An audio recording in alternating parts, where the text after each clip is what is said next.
waxaa u qaatay dhanka lower option ayaa u qaatay suuqa sida ujeedaan hadda iyo alarmigeyna gaari dhib malaha laakiin I hope waxaan filayaa inaan guuleysan doono insha allah maxaa yeelay waxaan raacay momentumka suuqa saa ujeedno suuqa waxa uu ahaa strong down train halkan soo ma jeedid waa strong down train sidoo kalentood asalna suuqa waxa uu soo ahaa down train ayuu soo ahaa ujeedaa it was a down train so the market markii ay ogaatay jihadiisa waxaa ku soo baxayo jihada suuqa ujeedaa lower high hadda marka suuqu waxa uu rabaa inuu sameeyo lower low lacagtu waa JBP OUD halkan salaries badan ayaa kusoo geli doono halkaas ayaana ka qaatay 95% waxa hubaa in tradekan uu noogu dhamaan doono weyn insha allah wixii adiga awoodi karto waa samaysay muhiimadda waxay tahay kaliya inaad dul qaadatid oo aad sugtid opportunity-gaaga hadda 99% suuqan waa analyze gareeyey haddana still waxaad malaysaa inaan oo ku jirno minus laakiin insha allah waxaan sugi doonaa 4 daqiiqo ilaa iyo inooga dhamaan doonto insha allah suuqaanne iswaal iyo orod iyo mukulahan 50% waa aqoon 50 kalena waxaa waaye emotion control iyo money management waay sidaan arkaynaba waxaa soo geli doona salaries xoogan insha allah maxaa yeele halkan waxay noqon doonaan retracement candle ay ahayn green candleskan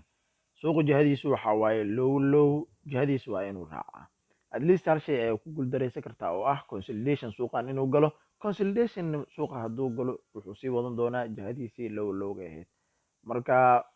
labadii candle ee u dambeysay ayaynu gali doonaa weliba candlekii hal candle ayaa noo harsan halkan candle iyo waxa uuna siin doono halkan waa order block waa meeshan waa order block suuq waa inuu soo taabtaa uu sameeya low so 5 minute waa kasoo analyze garaysanaysaa suuqa markii aad kasoo analyze garaysatid waxaa imaanaysaa 1 minute ayaa trade ka qaadan doontaa sida caadiyankaaba suuqa order flowgiisa uu raaci doonaa laakiin mararka qaar waxaa imaan doonta mar uu ka hor imaan doono markaas maahan inaa akoonkaaga gubto waa khasaaraysaa laakiin you have to keep quiet ani maalinta hal tradean qaataa ka badanba ma qaato because emotion control iyo waxaas ma u baahni wax walbana way hagaagi doonaan insha allah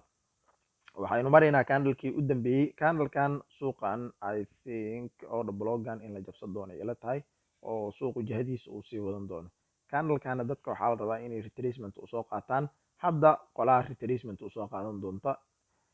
suuqan anaga kaligan ma maamulno istiraatiijiyadani waa 95% inta kalena waxaa waaye emotion control iyo money management waay qof walbana wuu khasaari karaa laakiin muhiimadda waxay tahay anaga soomaali haddii aan nahay orodkeena darooba zaa'id waaye waxaan rabnaa 1 minute 1 night inaa hal habeen aan ku taajirno oo aan ku noqono milyaneero see macquul u noqonaysaa dad baa 5 sano 6 sano meeshan ku jiraan still haddana khasaarayaan so inaad dadkaas aad la tartantaa rabtaa suuqan waxaa ku jiro professionalis ku jiro shirkado waaweyn ku jiro kambaniyaal waaweyn ku jiraan kambaniyaashaas aad trade garayaan so marka iyaga kambaniyaasha smartiga ay isticmaalayaan waa inaa isticmaashaa doqon ha noqon waan filaynaa inaan guuleysanay waxaan idin rajeynaa horumar iyo baraare insha allah khayr badan sidoo kaleeto janaalkan la garay sidoo kaleeto subscribe saara wish you good luck bye